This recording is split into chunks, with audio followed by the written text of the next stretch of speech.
talk about slavery. I don't give a fuck how much money you got. I don't give a fuck where you been. We're still on the plantation, brother. The privilege that they give black people, that only black people can flex on other black people with, because that's all you can do, because you can't flex on the motherfucking master, because he gave it to you.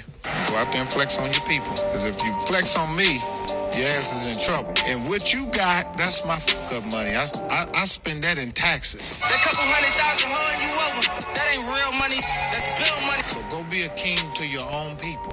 But don't come over here and act like you a king to us. And if I catch you biting and snapping back at me, I'm going to take that shit from you, embarrass you, and make your people talk about you and turn on you again.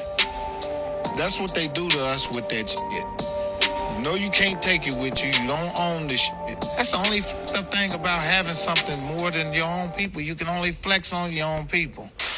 Who gave them the right to charge us for water and land they didn't create? We should not be paying anything for our existence on this earth. Let that sink in. Let it scrape against everything that you've been taught. Because the most insane idea humanity ever normalized is that you owe money simply for being alive. You were born here without consent on a planet you did not create, under a sky that no government ever hung, breathing air that no corporation manufactured, and somehow you start life already in debt. That's not normal. That's not moral. That is not even sane. Explain to me how land became owned. Explain how water became a bill. Explain how shelter became rent, movement became a license, and rest became something you have to earn after selling most of your waking hours. They didn't just monetize labor, they monetized survival. And the moment survival has a price tag, freedom is gone. Because if you must comply to be allowed to live, that is not choice. That is coercion, wearing a suit and calling itself civilization. And don't insult people by calling this just how the world works.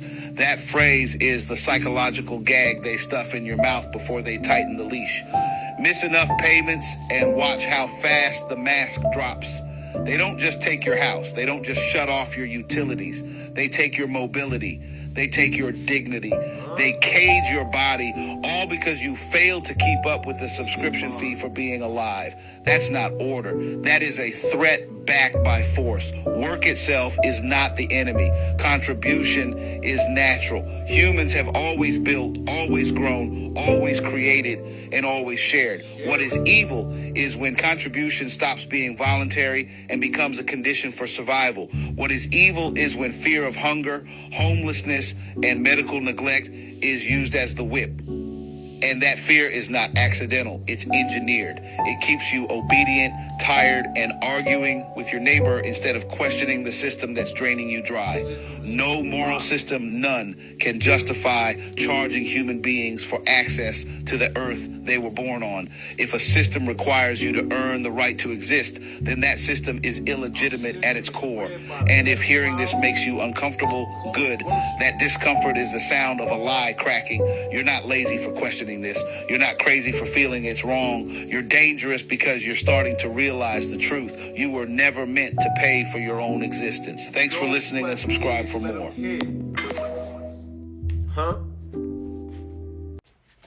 Top of the top. For those who have ears, let them hear. Now, after listening to that, right, just keeping it on the eye, right, on the eye. I don't never want to flex on a near nutter soul.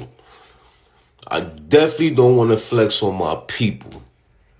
The only person, entity I want to flex on is the devil in the kingdom of darkness.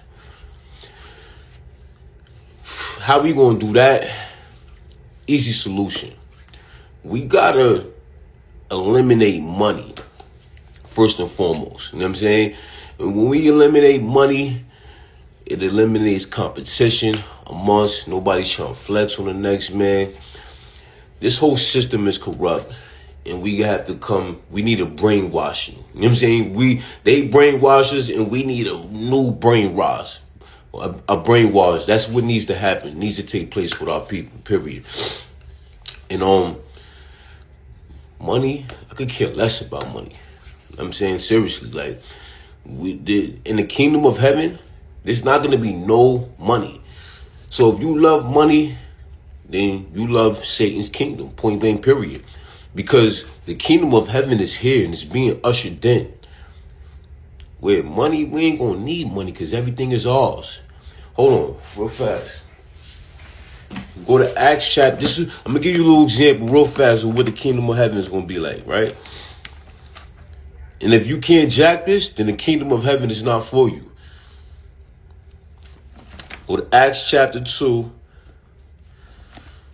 Real fast. Wow. Acts 2.